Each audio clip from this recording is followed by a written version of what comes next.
আমরা এখন প্রশংসা করলাম কার? আল্লাহ। সব সময় প্রশংসা চলবে একজনের, তিনি কে? আল্লাহ। আমরা সব সময় আল্লাহ তাআলার প্রশংসা করব, কেননা তিনি হচ্ছেন সব প্রশংসার অধিকারী। আমরা নামাজে দাঁড়িয়ে কি পড়ি? আলহামদুলিল্লাহি রাব্বিল আলামিন, অল প্রেজেস টু আল্লাহ সুবহানাহু ওয়া তাআলা। প্রশংসার যত ধরন, প্রশংসার যত ক্যাটাগরি, যত স্টাইল, যত ডিজাইন হতে পারে, যত প্যাটার্ন হতে পারে, সব প্রশংসার একচ্ছত্র অধিকারী একজন, চিল্লায় বলেন তিনি কে? আল্লাহ। তাই আমরা সব সময় প্রশংসা করব কার? আল্লাহ। সকালে কার? বিকালে কার? আল্লাহ। সন্ধ্যায় আল্লাহ। সব সময় আমরা আল্লাহ তাআলার প্রশংসা করব, কেননা তিনি বলেন লা ইন শাকারতুম লা আযীদান্নাকুম, if you will give thanks I will give you more। তোমরা যদি আমার নিয়ামতের শুকরিয়া আদায় করো তাহলে আমি আমার নিয়ামতের বাড়িদার আরো বাড়িয়ে দেব। যা পাইছেন তার থেকে ডাবল। ওয়ালা ইন কাফারতুম, আর যদি অস্বীকার করো, ইন্না আযাবি লাশাদীদ, তাহলে জেনে রাখো আমার আযাব আর গজব কিন্তু খুব কড়া, খুব কঠিন। আমার আযাব আর গজব সহ্য করার মতো না, খুব পীড়াদায়ক। তো যাই হোক, আজকের আটগাঁও রামজীবনপুর হরিণাকান্দি দাখিল মাদ্রাসার উদ্যোগে আয়োজিত আজকের এই ওয়াজ মাহফিলে সভাপতিত্ব করছেন হযরত মাওলানা হাবিবুর রহমান সাহেব, প্রিন্সিপাল সুলেমানপুর আলিয়া মাদ্রাসা, হযরত মাওলানা মোহাম্মদ ওয়ালিউল্লাহ সাহেব, ভাইস প্রিন্সিপাল সুলেমানপুর আলিম মাদ্রাসা। প্রধান অতিথি হিসেবে আছেন মুফতি আনোয়ার হুসাইন সিদ্দিকী, ঢাকা। আল্লাহ তাআলা সবাইকে কবুল আর মঞ্জুর করুক। আমরা সবাই পড়ে আমিন। যাদের মেধা দিয়ে, বুদ্ধি দিয়ে, শ্রম দিয়ে, টাকা দিয়ে, অর্থ দিয়ে এই মাহফিলটাকে বাস্তবায়ন করেছে, এই মাহফিলটা যাতে তাদের নাজাতের উসিলা হয়ে দাঁড়ায়, সবাই পড়েন আমিন। আমি শুনেছি আমার দাদা নাকি এই মাহফিলে আসতেন, এখানে ওয়াজে আসতেন। আমরা তো আর ওই সময় ছিলাম না, বলতে পারি না। ভাগ্যের কি নির্মম পরিহাস, ওনার নাতি আজকে ওইখানে। তো যাই হোক, সবই আল্লাহর ইচ্ছা। আমি আমার ভূমিকা আর লম্বা না করে আমি সরাসরি আল কোরআনুল কারীম থেকে কথা শুরু করব। যেই কোরআনটা আল্লাহ তাআলা রাসূল সাল্লাল্লাহু আলাইহি ওয়াসাল্লামের উপর নাজিল করেছে মানুষের হেদায়েতের জন্য। কিসের জন্য? লিতুখরিজান নাসা মিনাজ যুলুমাতি ইলান নূর, যেন মানুষগুলো অন্ধকার থেকে আলোর পথে যেতে পারে, অন্ধকার থেকে বের হয়ে তারা যেন আলোর পথে যেতে পারে। তাই আল্লাহ তাআলা এই কোরআন নাজিল করেছেন। তো আজকে আমরা সেই কোরআন থেকে কথা শুনব। আমি আপনাদের খিদমতে সূরাত আলে ইমরানের 133 নম্বর আয়াত তিলাওয়াত করেছি। কততম? আরো জোরে, কততম আয়াত? 133 নম্বর আয়াত।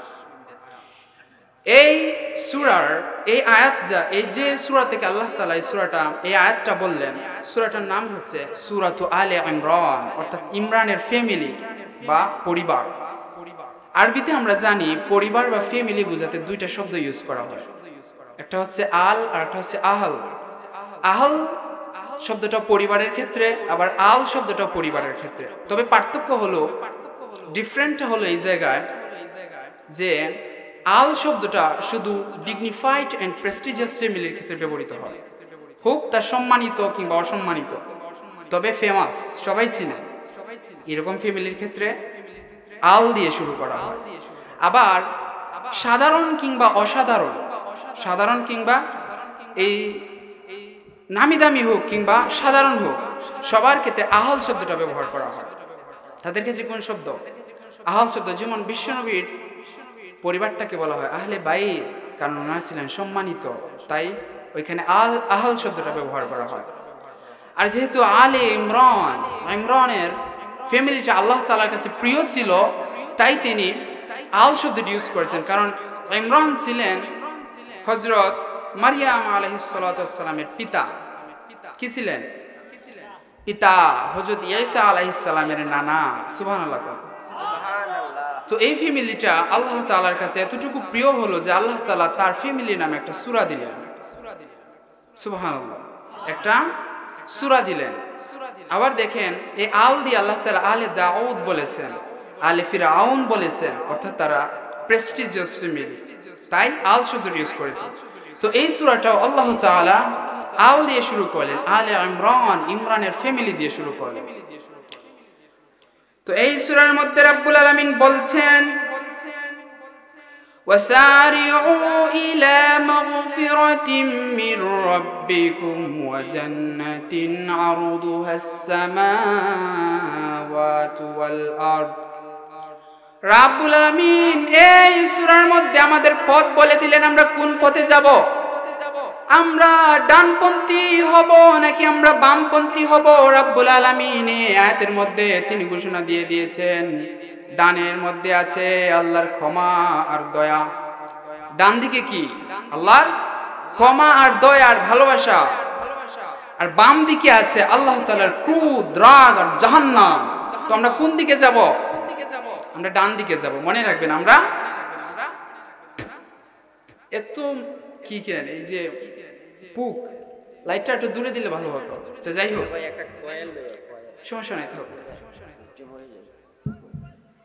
তো আল্লাহ তাআলা বলে দিলেন যে তোমরা ডান দিকে ছুটো। কোন দিকে ছুটবো? ডান দিকে। নাও ডিসিশন ইজ ইয়ার্স। এখন সিদ্ধান্ত আপনার, আপনি কোন দিকে যাবেন। আপনি ডানপন্থী হবেন নাকি বামপন্থী হবেন? What to move on, what to go, what to proceed. আপনি কোন দিকে যাবেন, সিদ্ধান্ত আপনার। আমরা সবাই ডান দিকের পথের পথিক হতে চাই, সবাই কোন ঠিক কিনা? রব্বুল আলামিন বলেন, ওয়াসারিউ ইলা মাগফিরাতিম মির রাব্বিকুম ওয়া জান্নাতিন আরদুহাস সামাওয়াতু ওয়াল আরদ।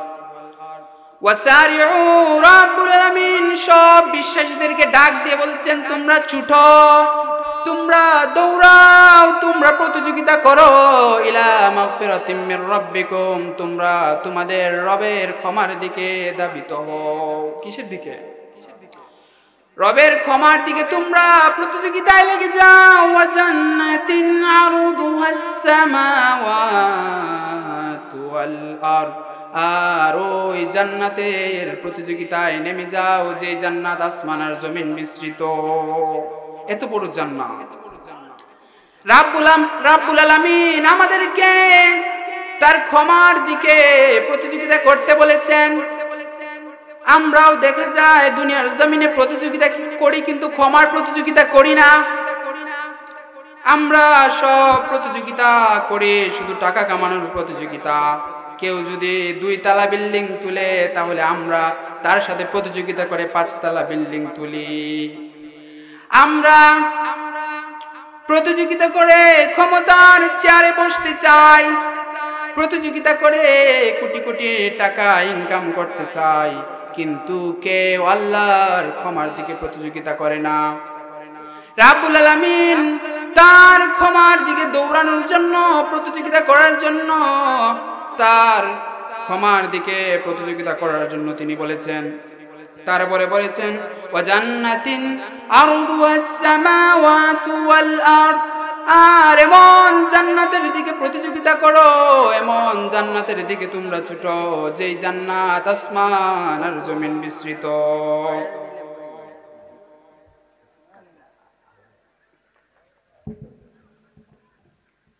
জান্নাত আসমান আর জমিন মিশ্রিত, অর্থাৎ জান্নাতটা অনেক বড়, তাই না? দুনিয়ার মতো কি এত ছোট জায়গা নেই। জান্নাতে কোনো ঠেলাঠেলি নাই, কোনো সংকীর্ণতা নাই, জান্নাতটা অনেক বড়। বিশ্বনবী জান্নাতের প্রশস্ততা বলতে গিয়ে বলেন, ইন্নাল মিসরাইনা মিন মাসারিল জান্নাহ মা বাইনা মক্কা ওয়া হাজর। আমরা দুনিয়ার জমিনে দরজা দেখি, আগের যুগে এই দরজাগুলো পাওয়া যেত। এই যে 2 কোড়ার, 2 কোড়ার মানে টান দিয়ে লাগা। এখন তো মনে করেন এক সাইডে টান দিয়ে লাগিয়ে, আগে 2 কোড়ার দরজা ছিল, 2 পাটের দরজা ছিল টান দিয়ে লাগানোর জন্য।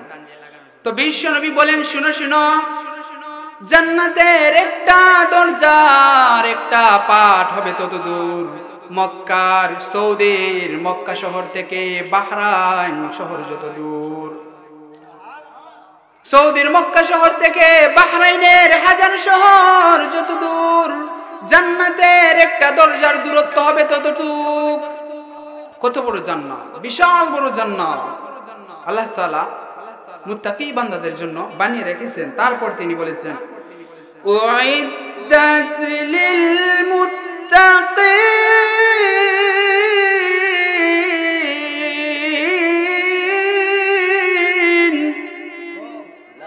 রাব্বুল আলামিন বলেন উইদ্দাত লিল মুত্তাকিন, আর এই জান্নাতটা আমি সাধারণ কোনো মানুষের জন্য বানাই নাই। জান্নাত কি যে কারোর জন্য? সবাই চাইলেই জান্নাতে যেতে পারে না, সবাই চাইলেই জান্নাতে যেতে পারে না। জান্নাতে যেতে গেলে মুত্তাকি হওয়া লাগবে। কি হওয়া লাগবে? উইদ্দাত লিল মুত্তাকিন, আরে জান্নাতটা মুত্তাকি বান্দাদের জন্য বানানো হয়েছে। হাদিসে কুদসিদের ব্যাখ্যায় বলা হয়েছে আ'দাতু লি'ইবাদিয়াস সালিহিন, আমি আমার মুত্তাকি বান্দাদের জন্য এমন জান্নাত বানিয়ে রেখেছি মালা আইনুন রাআত, যে জান্নাতের সৌন্দর্য পৃথিবীর কোনো চোখ দেখে না। এত সুন্দর জান্নাত। আমরা পৃথিবীতে কত সুন্দর সুন্দর জায়গা দেখি। পৃথিবীর স্বর্গ বলা হয় কোন জায়গাকে বলেন? কাশ্মীর।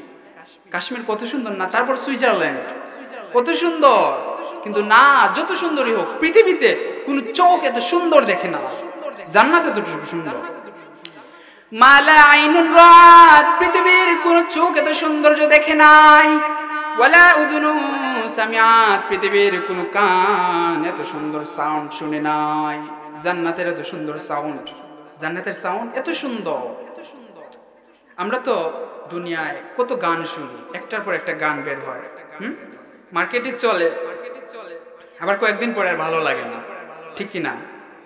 কিন্তু জান্নাতের সাউন্ড গুলো এত সুন্দর হবে, পৃথিবীর কোনো কান এই সাউন্ড শুনে না। এমন জান্নাত আল্লাহ তাআলা মুত্তাকিদের জন্য বানিয়ে রেখেছেন। ওয়ালা উযুনুন সামিআত, পৃথিবীর কোনো কান শুনে নাই।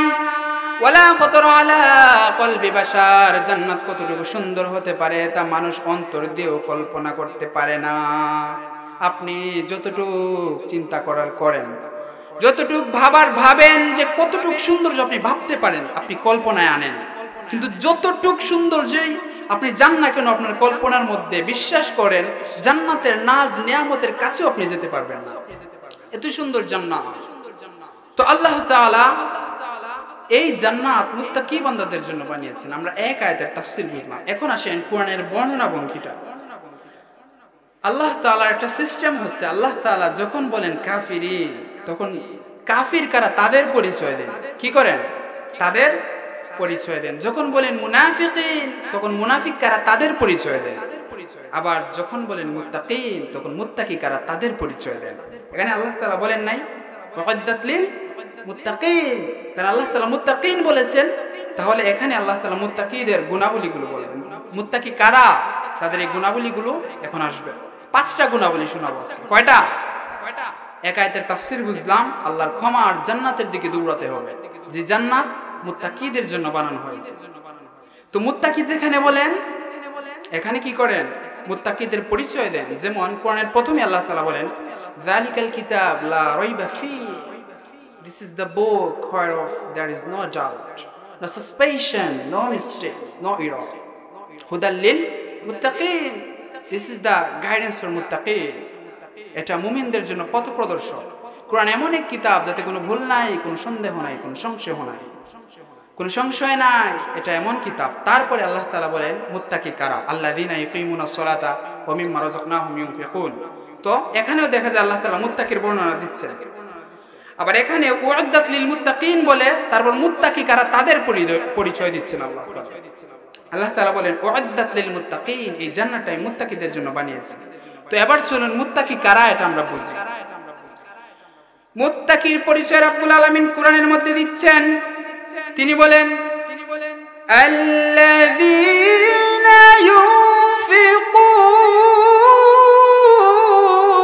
ইউনফিকুনা ফিস সাররাই ওয়াদ-দাররা।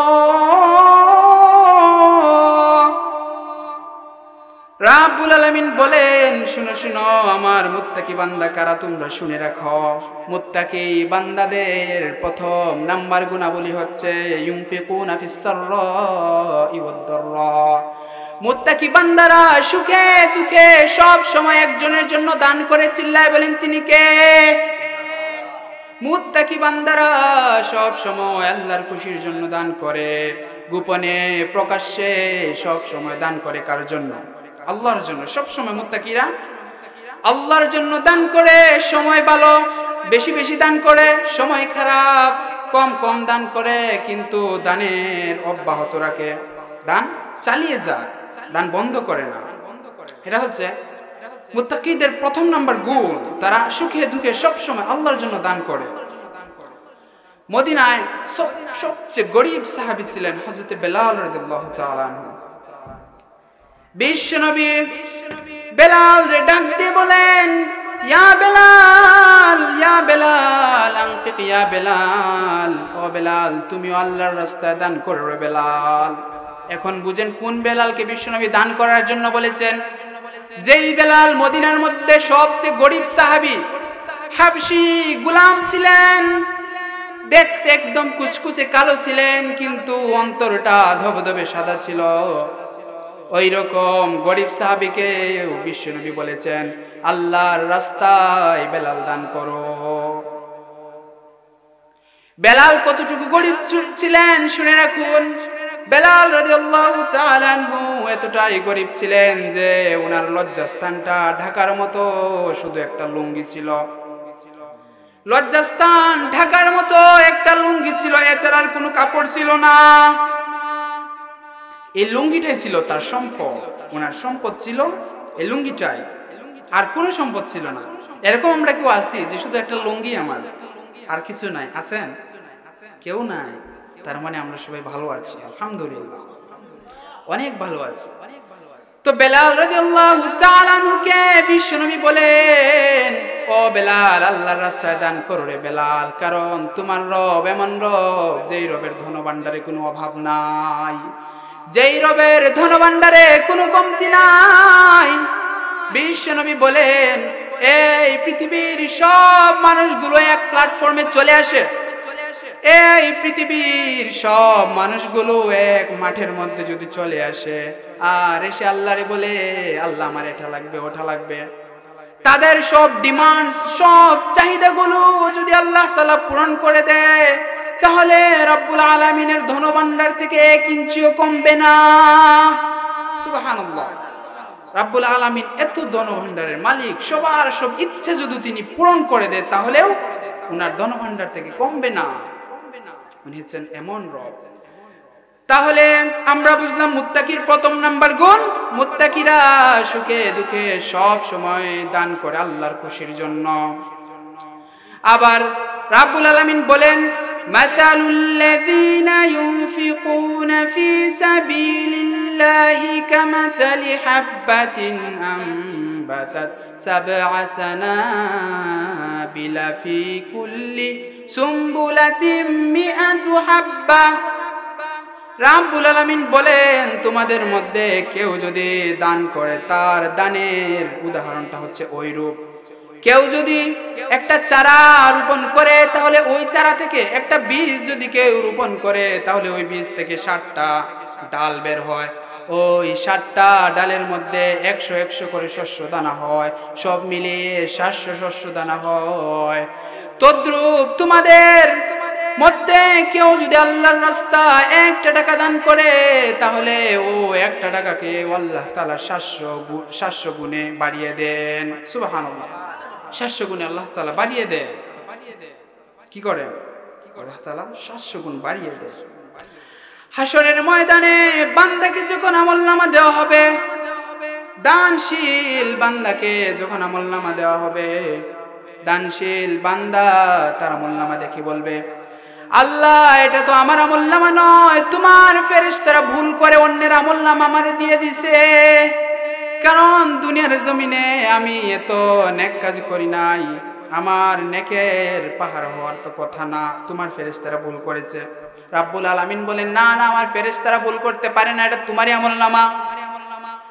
মনে আসেনি দুনিয়ার জমিনে তুমি আমার খুশির জন্য গোপনে সামান্য কিছু দান করেছিলে, তোমার ওই দানটারে পেলে পুষে বড় করে আমি তোমার আমলনামায় ঢুকিয়ে দিয়েছি। সুবহানাল্লাহ।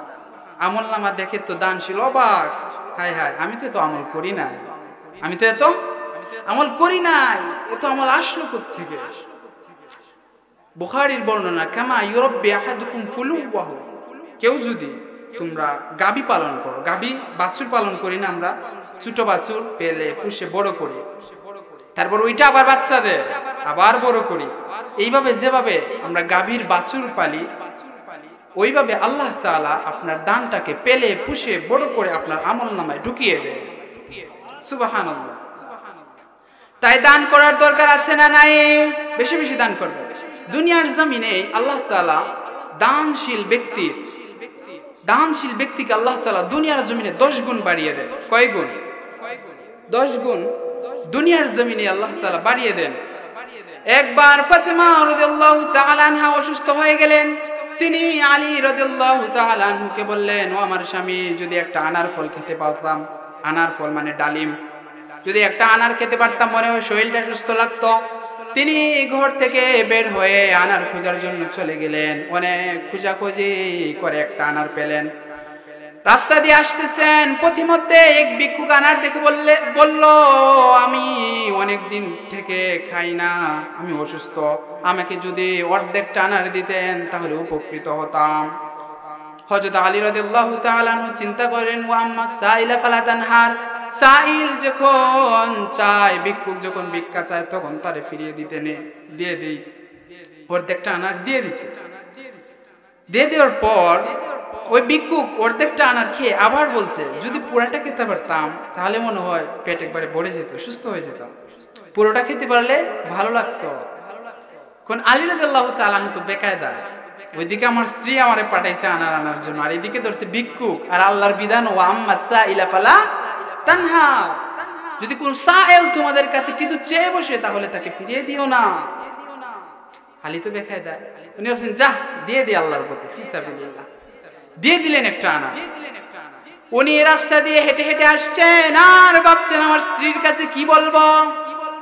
গিয়ে দেখেন ফাতেমা রাদিয়াল্লাহু তাআলা আনহা দরজার পাশে দাঁড়িয়ে রইলেন আর বললেন, ওগো আমার স্বামী, চিন্তার কোনো কারণ নাই, আমি সুস্থ হয়ে গেছি। সুবহানাল্লাহ। উনি ভাবলেন আনার মনে হয় পান নাই, উনি বলছেন আনার পাইছি কিন্তু দেয়া দিছি। ফাতেমা রাদিয়াল্লাহু তাআলা আনহা বললেন, এই জন্যই তো আল্লাহ আমারে সুস্থ বানাই দিছে। সুবহানাল্লাহ। কিছুক্ষণ পর হযরতে সালমান ফারসি রাদিয়াল্লাহু তাআলা আনহু মাথার মধ্যে একটা, আপনার আঞ্চলিক ভাষায় কি বলে এটারে, মাথার মধ্যে যে ডিম নিয়ে পেছে, খাঁচা, এক খাঁচা আনার আনলেন, দরজায় নক করলেন, আলী দরজা খুলো, আনারে নিচে। আলী রাদিয়াল্লাহু তাআলা আনহু বললেন, এটা কার আনার? সালমান ফারসি রাদিয়াল্লাহু তাআলা আনহু বললেন, এটা আপনার জন্য বিশ্বনবী পাঠিয়েছেন। আলী রাদিয়াল্লাহু তাআলা আনহু বললেন, আচ্ছা তুমি আনারটা নামাও, আগে চেক করি এটা আমার আনার নাকি, আমার জন্য এসেছে নাকি, নামাও আগে চেক করি। উনি গুনতে শুরু করলেন আনার, দেখেন 9টা আনার। কয়টা আনার? 9টা। উনি বললেন, না এটা আমার না, আমার আনার নয়, আমার জন্য যদি আনার দেওয়াই হতো, যদি দিতেন বিশ্বনবী, তাহলে 10টা দিতেন, 9টা নয়। কারণ আল্লাহ তাআলা একটার বদলে 10টা দুনিয়াতেই দান করে। আল্লাহ তো আমাকে 10টা দেওয়ার কথা, 9টা দিলেন কেন? তখন সালমান ফারসি রাদিয়াল্লাহু তাআলা আনহু তার জামা থেকে আরেকটা আনার বের করে দিয়ে বলেন, আলী এটাও তোমার আনার, কারণ জান্নাতি বেশে একটা লোক তোমার আনারগুলো দিয়ে গেছে রে আলী। যখন দেখলাম বিশ্বনবী তোমাকে দেওয়ার জন্য এই 10টা আনার আমাকে পাঠালেন, তখনই আমি বুঝলাম কাহিনীতে গন্ডগোল আছে। কেন আলীকে হঠাৎ করে 10টা আনার দেওয়া হলো? তখনই আমি ভাবলাম এই কাহিনীটা উদ্ঘাটন করা লাগবে। এই কাহিনীটা বের করার জন্য তিনি একটা আনার লুকিয়ে রেখে দিলেন তার জামার ভিতরে, দেখি আলী কি বলে।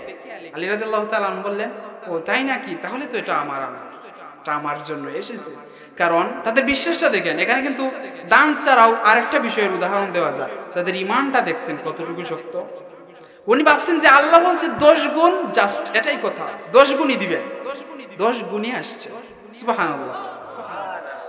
যাই হোক, আমরা বুঝলাম দান করতে হবে বেশি বেশি, আবার এই দানটা গোপনে হলে ভালো হয়। দানটা কি হলে ভালো হয়? গোপনে। হাল্লাকা সিররুন ইনদাল্লাহ বাইনাকা আনতা ওয়া বাইনাল্লাহ, হাল্লাকা সাদাকাতুন তাখফা লা ইয়ালামুহা ইল্লাল্লাহ, হাল্লাকা সিররুন ইনদাল্লাহ বাইনাকা আনতা ওয়া বাইনাল্লাহ, হাল্লাকা সাদাকাতুন তাখফা লা ইয়ালামুহা ইল্লাল্লাহ। দানশীল বান্দাকে বলা হবে তোমার এমন কোন গোপন আমল আছে নাকি, এমন কোন গোপন দান আছে নাকি, এমন কোন গোপন বিষয় আছে নাকি যেটা তুমি আর তোমার আল্লাহ ছাড়া কেউ জানে না। মানে গোপনে দান করতে হবে, কারণ হাসরের ময়দানে যখন লা যুল্লা ইল্লা যুল্লু, কোন ছায়া থাকবে না, একটি ছায়া ছাড়া, একটা ছায়া শুধু থাকবে, একটা ছায়া, আর কোন ছায়া থাকবে না। সূর্যটা মাথার উপরে, মানুষের মগজ গলে টকবক করতে থাকবে ভাতের মারের মতো, জিহ্বাটা কুকুরের মতো নাভি পর্যন্ত ঝুলে যাবে। ওই সময় কেউ ছায়া পাবে না, শুধু একটা ছায়াই থাকবে, সেই ছায়াটা হচ্ছে আল্লাহর আরশের ছায়া। কিসের ছায়া? আল্লাহ আরশের ছায়া। ও আরশের ছায়ার নিচে আল্লাহ তাআলা শুধু 7টা শ্রেণীর মানুষকে তিনি জায়গা দিবেন। চিল্লায় কোন কয়টা জায়গা?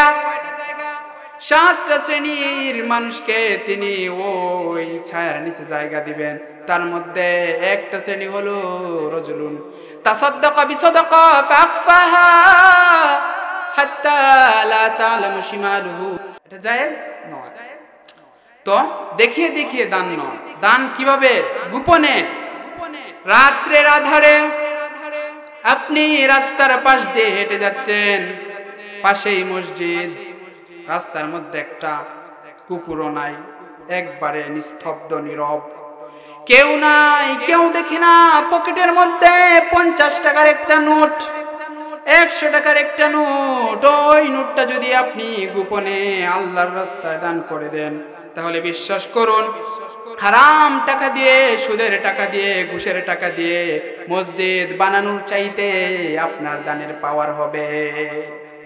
হারাম টাকায় মসজিদ বানিয়ে দেওয়ার চেয়ে আপনার এই 50টা টাকা অনেক মূল্যবান আল্লাহর কাছে, এটার দাম অনেক।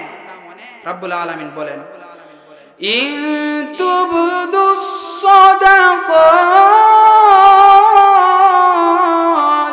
ফানি'ম্মা হি ওয়া ইন তুখফুহা ওয়া তু'তুহাল ফুকারা।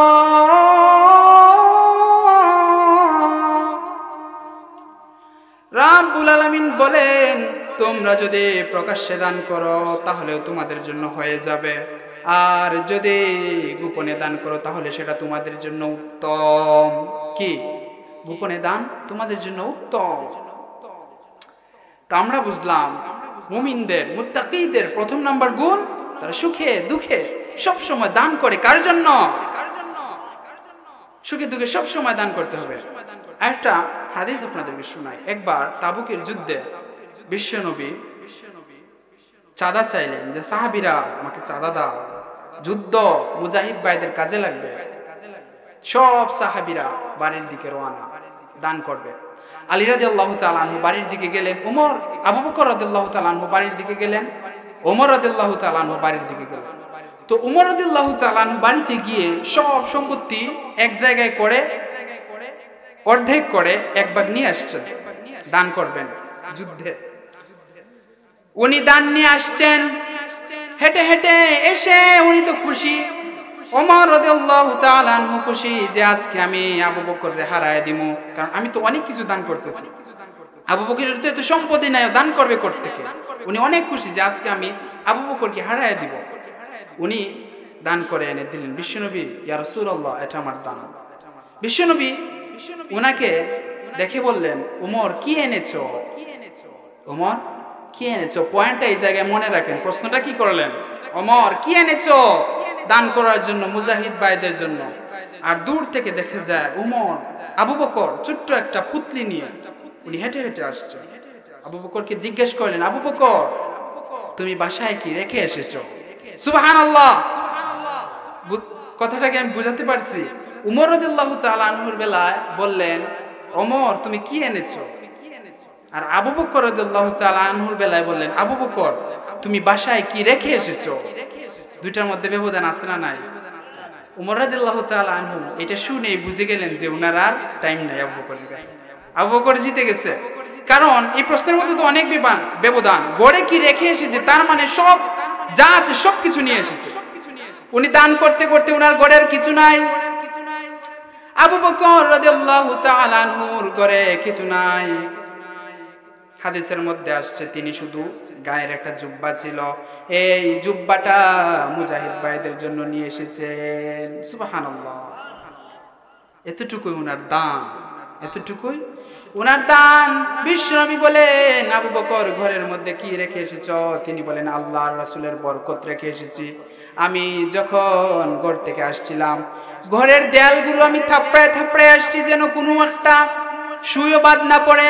কারণ মাঝে মধ্যে কাপড় সেলানোর জন্য আমি আমার খেজুর গাছের বেড়ার মধ্যে মাঝে মাঝে সুই গেঁথে রাখতাম গো নবী। আমি ঘরের দেওয়ালগুলোকে থাপড়িয়ে থাপড়িয়ে আসছি যেন একটা সুইও বাদ পড়ে না যায়। সুবহানাল্লাহ। কেমন দান ছিল, কেমন দান ছিল। তো আমরা প্রথম গুণাবলী থেকে শিক্ষা পেলাম কি? আল্লাযীনা ইউনফিকুনা ফিস সাররাই ওয়াদ দাররা, যারা সুখে দুঃখে প্রকাশ্যে অপ্রকাশ্যে সব সময় দান করে একজনের জন্য। তিনি কে? শুধু আল্লাহর জন্য যারা দান করে। তো মুত্তাকিদের প্রথম গুণাবলী আমরা কি পেলাম? সুখে দুঃখে সব সময় কার জন্য দান করে? আল্লাহর জন্য। ফার্স্ট গেল। পাঁচটা গুণাবলীর মধ্যে একটা গেল, সব সময় তারা দান করে।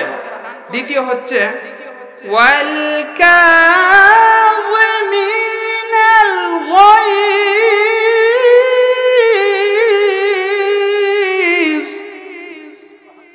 রাব্বুল আলামিন বলেন, ও বিশ্বাসীরা, ও মুত্তাকিরা, ও দুনিয়ার মুসলমানেরা, শুনো শুনো, আমার মুত্তাকি বান্দা হচ্ছে তারা যারা রাগের সময় নিজেদেরকে কন্ট্রোল করে। সুবহানাল্লাহ। রাগের সময় কি করে? নিজের উপর নিয়ন্ত্রণ রাখে, যা মনে চায় তাই করে না। যারা নিজেদেরকে যারা কন্ট্রোল করে রাখতে পারে তারাই হচ্ছে মুত্তাকি। আমরা এখানে আছি না অনেকেই যাদের রাগ বেশি, এমন মানুষ আছে না? আছেন এখানে কেউ? হাত তুলেন তো দেখি কারা কারা। আপনার আর আপনারও আছে? ওই যে আরেকজনের আছে, অনেকের আছে বেশি রাগ, অতিরিক্ত রাগ। আসলে রাগ ছাড়া মানুষ নাই। রাগ ছাড়া কারো কম কারো বেশি। কারণ এটা হচ্ছে অ্যাড্রেনালিন হরমোন থেকে উৎপন্ন হয়। এই রাগটা মানুষের ব্রেন থেকে যখন এই হরমোনটা সরে যায়, অ্যাড্রেনালিন হরমোনটা যখন সরে যায়, তখন মানুষ মনে করে, মানে তার মধ্যে এমন একটা অ্যাটিটিউড চলে আসে যে যাকে পায় তাকে আজকে কুপায় ফেলাম, একবারে শেষ দেয়া দেব। রাগ উঠলে এমন একটা টেন্ডেন্সি চলে আসে আমাদের। তো রাগ থাকাটা খারাপ, দোষের কিছু নয়। তবে রাগ উঠলো যে সময় যা মন চায় তাই করলেন, এটা হচ্ছে খারাপ। কারণ বিশ্বনবী বলেন, লাইসা শাদীদু বিসসুরআ, তোমাদের মধ্যে সেই ব্যক্তি আসল শক্তিশালী নয়, তোমাদের মধ্যে সেই ব্যক্তি আসল বীর নয় যে রাগের সময় অন্যকে কুস্তি খেলে মাটিতে ফেলে দেয়, সে আসল শক্তিশালী নয়। আমরা কি মনে করি? যার রাগ উঠলো আর আগুন ধরাই দিল মানুষের মাঝে, সবাইকে একবারে ফিনিশ করে ফেললো, আমরা মনে করি সে বীর। কিন্তু না, সে বীর নয়, তিনি বীর নয়। বিশ্বনবী বলেন, ইন্নামা শাদীদুল্লাযী ইয়ামলিকু নাফসাহু ইনদাল গাদাব, তোমাদের মধ্যে শক্তিশালী তো সেই ব্যক্তি, প্রকৃতপক্ষের শক্তিশালী তো হচ্ছে সেই ব্যক্তি যে রাগের সময় নিজের উপর কন্ট্রোল রাখে। Those who control their anger, যারা তার রাগের উপর কি রাখে? নিয়ন্ত্রণ রাখে। অল্পতেই রেগে যায় না, আবার রেগে গেলেও তাকে দমন করে রাখে। কি করে রাখে? দমন করে রাখে। কারণ রাগটা হচ্ছে তুফানের মতো একদিক থেকে আসলো, হুশ করে আসলো, সবকিছু ভেঙে চুরে লন্ডভন্ড করে দিয়ে অন্য দিক দিয়ে চলে গেল। এরকম হচ্ছে রাগ। তুফান, তুফান এরকম, রাগও এরকম, রাগও এরকম, একদিক থেকে আসলো আপনার সবকিছু নষ্ট করে দিয়ে অন্য দিক দিয়ে চলে গেল। পরে মাথা যখন ঠান্ডা হয় তখন ভাবে হায় রে কি করলাম, ভাবি না? তো রাগের মাথায় যা ইচ্ছা তাই করা যাবে না। ঠান্ডা মাথায় কাজ করবেন, ধৈর্য ধরবেন। এক ব্যক্তি বিশ্বনবীর কাছে আসলো, এসে বলল, ইয়া রাসূলুল্লাহ, ইয়া হাবিবাল্লাহ, আউসিনি, আমাকে কিছু উপদেশ দেন গো নবী, আমারে কিছু উপদেশ দেন। বিশ্বনবী বলেন, লা তাগতাব, তুমি রাগ করো না। কি করো না? তুমি রাগ করো না। লোকটি আবার বলল, আরো উপদেশ দেন। বিশ্বনবী আবার বললেন, লা তাগতাব, তুমি রাগ করো না। ওই লোকটি আবার বিশ্বনবীকে বলল, আরো উপদেশ দেন। তিনি বললেন, তুমি রাগ করো না। ফারাদ্দাদা যালিকা মিরারান লা তাগদাব। লোকটি বারবার বলতে থাকলো, নবী গো আমারে আরো উপদেশ দেন। বিশ্বনবী শুধু বলতেই থাকলেন, লা তাগদাব, তুমি রাগ করো না। সুবহানাল্লাহ, উনি শুধু বলতেই থাকলেন, তুমি রাগ করো না।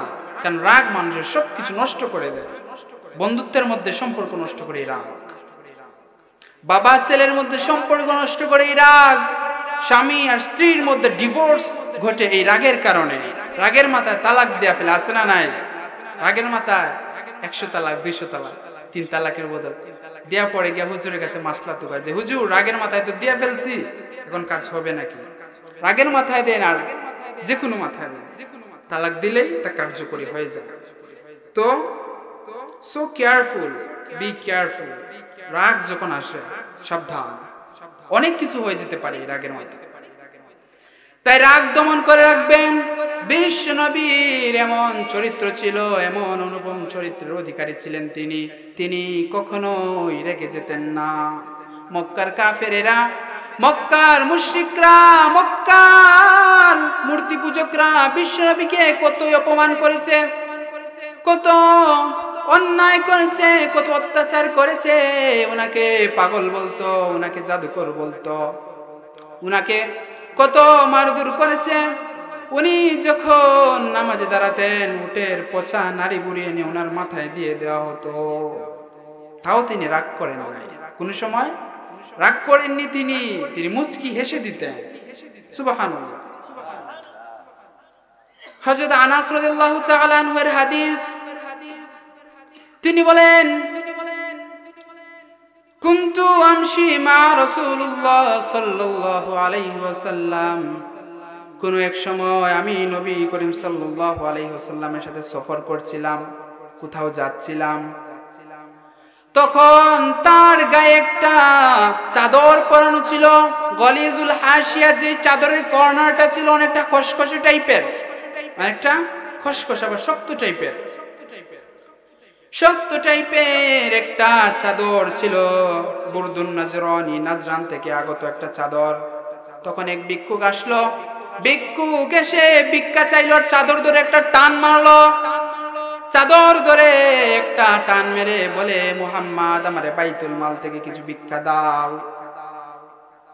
ভিক্ষা চাওয়ার স্টাইল দেখছেন কত সুন্দর, হ্যাঁ? ভিক্ষা চাইবে আবার চাদর ধরে টান মারছে। এই চাদর ধরে টান মারার কারণে ওনার গর্দনার চামড়া ছিঁড়ে যায়। তারপর কি হলো? তারপর ফালতাফাতা ইলাইহি রাসূলুল্লাহ সাল্লাল্লাহু আলাইহি ওয়াসাল্লাম, উনি তার দিকে তাকালেন, তুম্মা দাহিকা, অতঃপর একটা মুচকি হেসে দিলেন। সুবহানাল্লাহ। Can you imagine that? Can you feel that? আপনি কি এটা কল্পনা করতে পারেন? আপনাকে যদি একটা ভিক্ষুক এভাবে এসে চাদর ধরে টান মেরে গর্দনার চামড়া ছিঁড়ে বলতো, আমাকে কিছু টাকা দাও, আপনি টাকার বদলে কি দিতেন?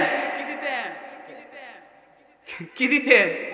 ওকে যে কি করতেন সেটা আপনারাই ভালো জানেন। কিন্তু উনার কি অনুপম চরিত্র, একবার চিন্তা করেন নিজের বিবেকে। উনি তার দিকে তাকিয়ে একটা হেসে দিলেন।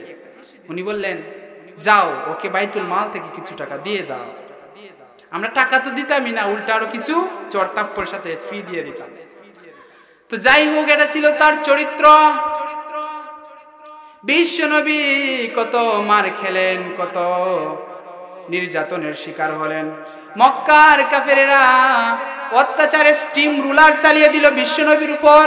তাও তিনি কখনো রেগে যান নাই।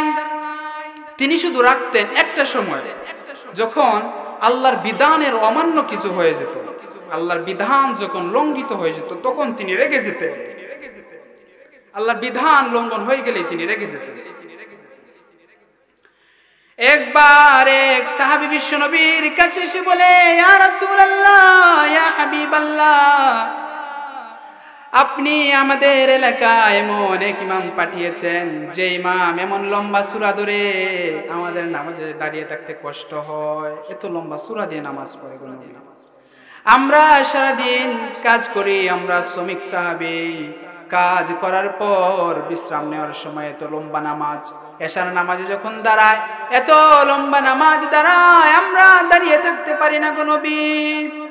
তখন বিশ্বনবী বলেন, বিশ্বনবীর চেহারাটা আগুনের গোলার মতো লাল হয়ে যায়, বিশ্বনবীর চেহারাটা আগুনের গোলার মতো লাল হয়ে যায়। আর বললেন, ওই ইমামকে বললেন, ইমাম, এত বড় দুঃসাহস করবা না যে ইসলাম থেকে যেন মানুষ ভেগে যায়, মানুষকে ইসলামের সুসংবাদ দাও, মানুষ ইসলাম থেকে ভাগাইও না। তো এটা হচ্ছে বিশ্বনবীর চরিত্র, কোন সময় রেগে যেতেন না, তবে আল্লাহর বিধান লঙ্ঘিত হয়ে গেলেই তিনি রেগে যেতেন, এটা হচ্ছে তার চরিত্র। তো আমরা দুইটা বৈশিষ্ট্য পেলাম, যেহেতু আমার কাছে আর সময় নেই, আমি 5টা বিষয় সুন্দর করে তাফসীর করতাম, আমার কাছে আর সময় নাই, আমি সংক্ষিপ্ত আকারে আপনাদেরকে শুনিয়ে দিচ্ছি, যাতে আপনারা আমল করতে পারেন, নিজের মধ্যে ধারণ করতে পারেন, আর ওই জান্নাতের মালিক হইতে পারেন যে জান্নাতের বর্ণনা আগে দিয়েছিলাম, বড় জান্নাত, সুন্দর জান্নাত। তো এই 5টা বিষয় নিজের মধ্যে ধারণ করতে হবে। আবার যারা যারা বলছিলেন আপনাদের রাগ বেশি, তাদের জন্য টিপস নাম্বার 1, আউযু বিল্লাহ পড়বেন। কি পড়বেন? যখন রাগ উঠবে আউযু বিল্লাহ। তারপর 2 নাম্বার টিপস, যখন রাগ উঠবে তখন চুপ থাকবেন। ইযা গাদিবা আহাদুকুম ফালইসকুত, তোমাদের মধ্যে কেউ যদি রেগে যায় তাহলে সেজন্য চুপ হয়ে যাও, চুপ হয়ে যেতে হবে। তারপর 3 নাম্বার হচ্ছে ইযা গাদিবা আহাদুকুম ফালইয়াজলিস, সেজন্য বসে যাও। রাগ উঠলে কি করবেন? বসে যাবেন। যদি বসেও রাগ না কমে শুয়ে পড়বেন, শুয়ে পড়বেন, তাহলে রাগ কমে যাবে। তারপরেও যদি রাগ না কমে, তাহলে বিশ্বনবী টিপস শিখিয়ে দিচ্ছেন, ইন্নাল গাযবা মিনাশ শাইতান, নিশ্চয়ই রাগটা শয়তানের পক্ষ থেকে আসে। ওয়া ইন্নাশ শাইতানা খুলিকা মিনান নার, আর শয়তান হচ্ছে আগুনের তৈরি। ওয়ান নারু তুতফাউ বিল মা, আর আগুনটা নিভে যায় পানি দ্বারা। সুতরাং ফাইদা গাদিবা আহাদুকুম ফালইয়াতাওয়াদ্দা, তোমাদের মধ্যে কেউ যদি রেগে যায় সেজন্য ওযু করে নেয়, কারণ শয়তান তো আগুনের তৈরি, আর রাগটা আসে শয়তানের থেকে, তাহলে ওযু করলে রাগটা মিটে যাবে। তো গেল, আমরা 2 নাম্বার টিপস বুঝলাম, 2 নাম্বার গুণাবলী বুঝলাম, কি করে রাগকে সংযত রাখে। প্রথম, তারা কি করে? দান করে আল্লাহর রাস্তায়। 2 নাম্বার, রাগকে সংযত রাখে। 3 নাম্বার হচ্ছে ওয়াল আফিনা আনিন নাস, যারা মানুষদেরকে ক্ষমা করে দেয়, যারা মানুষদেরকে ক্ষমা করে দেয়, ক্ষমা করে দিবেন। কারণ যদি আপনি ব্যাড এক্সপেরিয়েন্স, কারোর প্রতি তিক্ত অভিজ্ঞতা নিয়ে আপনার অন্তরে বয়ে বেড়ান, তাহলে এটা আপনাকে পীড়া দিবে। মনে করেন, সাপোজ এক্সাম্পল, আপনাকে 2 বছর আগে কেউ আপনার গালি দিয়েছে, মনে করেন 2 বছর ধরে ওই গালিটা আপনি বয়ে বেড়াচ্ছেন, তাহলে ওর কিন্তু কোনো ক্ষতি হবে না। 2 বছর ধরে যে আপনি এটা অন্তরে বয়ে বেড়াচ্ছেন, এই যন্ত্রণা আপনাকে জ্বালিয়ে পুড়িয়ে ছাই ছাই করে দেবে। তাই মাফ করে দেওয়াটাই উত্তম। ক্যালিফোর্নিয়ার স্ট্যানফোর্ড ইউনিভার্সিটির একজন প্রফেসর, তিনি একটা গবেষণা চালিয়েছেন। সব মানুষ গবেষণা করে উনি বুঝলেন যে যেই মানুষগুলো অন্যের প্রতি রাগ, খুব বিদ্বেষ অন্তরের মধ্যে লালন করে রাখে, ওই মানুষগুলো স্ট্রোকের আশঙ্কা বেশি, স্ট্রোক করার আশঙ্কা বেশি, কারণ ওদের অন্তরে তো শান্তি নাই। কে কি বললো না বললো সব কিছু ওরা হৃদয়ে নিয়ে বসে থাকে, ওদের কোনো শান্তি নাই। সো তারা হার্ট অ্যাটাকের এবং স্ট্রোক করার সম্ভাবনা বেশি থাকে। তো আমরা মানুষকে ক্ষমা করে দেব, ক্ষমা করাতেই শান্তি, কারণ ক্ষমা করা আল্লাহর গুণ, আর আল্লাহর গুণ যার মধ্যে আছে সেই লোকের জন্য জান্নাত হারাম করে দিয়েছেন কে? জাহান্নাম। জাহান্নাম হারাম করে দিয়েছেন কে? তো আমরা মানুষদেরকে ক্ষমা করে দেব। তারপরে হচ্ছে, যদি কোনো অন্যায় কাজ হয়ে যায়, যদি কোনো অন্যায় কাজ হয়ে যায়, তাহলে আমরা আল্লাহর কাছে তওবা করব। কি করব? আল্লাহর কাছে তওবা করে নেব। কারণ ওয়াল্লাযিনা ইযা ফাআলু ফাহিশাতান আও যালামু আনফুসাহুম যাকারুল্লাহ ফাস্তাগফিরু লিযুনুবিহিম ওয়া মান ইয়াগফিরুয যুনুবা ইল্লাল্লাহ। আর তোমাদের মধ্যে যদি কেউ ফাহিশা কাজ, এটার ব্যাখ্যায় বেশিরভাগই যে জিনা বেবিচার ইত্যাদি এইগুলো যদি কেউ চোখের জিনা বা যে কোনো জিনা করে ফেলে অথবা নিজের নফসের উপর জুলুম করে ফেলে, তাহলে তারা যেন আল্লাহর কাছে তৌবা করে, কারণ তৌবার দরজা সবসময় খোলা, সবসময় খোলা। আল্লাহ তাআলা তার পরিচয় দিতে গিয়ে বলেন, আমি হচ্ছে গাফিরুদ যামবি ওয়া কাবিলিত তাওব, আমার কাজ হচ্ছে তওবা সমূহ কবুল করা আর মানুষগুলোকে ক্ষমা করে দেওয়া। এটা হচ্ছে আল্লাহর কাজ। আল্লাহ হচ্ছেন রহমান, রহমানুদ দুনিয়া ওয়াল আখিরা। তিনি কাফের, মুশরিক, বেদিন সবার জন্য তিনি রহমান। তিনি শুধু মুমিনের জন্য রহমান নন।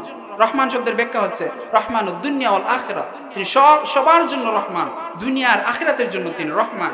তাই আমরা মুত্তাকির 4 নম্বর বৈশিষ্ট্য কি পেলাম? তারা কি করে? ফাহিশা কাজ করলে, জিনার কাজ করলে, নিজের নফসের উপর জুলুম করলে তারা কি করে? আল্লাহর কাছে ক্ষমা চায়, আল্লাহর কাছে ক্ষমা চায়। কারণ আমরা সবাই পাপী ভাই, সবাই পাপী। পাপ নাই এমন কারণ নাই। কুল্লুকুম খাত্তাউন ওয়া খায়রুল খাত্তাইনা তাওয়াবুন। আমরা সবাই পাপী, তোর মধ্যে সেই পাপী উত্তম যে পাপী পাপ করে আবার পাপ করার পর তওবা করে। কার কাছে? তো সেই পাপী উত্তম। আমরা যেহেতু পাপী, সবাই পাপী। কুল্লু বানি আদম খাত্তাউন, সব বনি আদমই পাপী। মানুষ মাত্রিক ভুল হতেই পারে, তবে ভুলের উপর অটল থাকা যাবে না। যেই ভুল করেন না কেন আল্লাহর কাছে তওবা করেন। তওবা মিন্স ইরজি ইলাল্লাহ, ইরজি ইলা রাব্বিক, go back to your lord. তোমার রবের দিকে ফিরে আসো, তোমার প্রভুর দিকে ফিরে আসা। অর্থাৎ মনে করেন আপনি এত বছর সুদ খাইছেন, নামাজ পড়েন নাই, রোজা রাখেন নাই, এখন আপনি তাওবা করছেন। এটার মানে হচ্ছে ওই কাজগুলো যাতে আপনার দ্বারা সংগঠিত না হয়। তাওবা করছেন, আপনাকে নামাজ পড়তে হবে। বারবার আল্লাহর সাথে গেম খেলা যাবে না, যে এখন নামাজ পড়লাম, আজকে তাওবা করলাম, নামাজ পড়লাম না, আবার পড়লাম না, আবার তাওবা করলাম। এটা আল্লাহর সাথে গেম খেলা। তো 4 নাম্বার গুণ কি? তারা গুনাহ করলে আল্লাহর কাছে তওবা করে।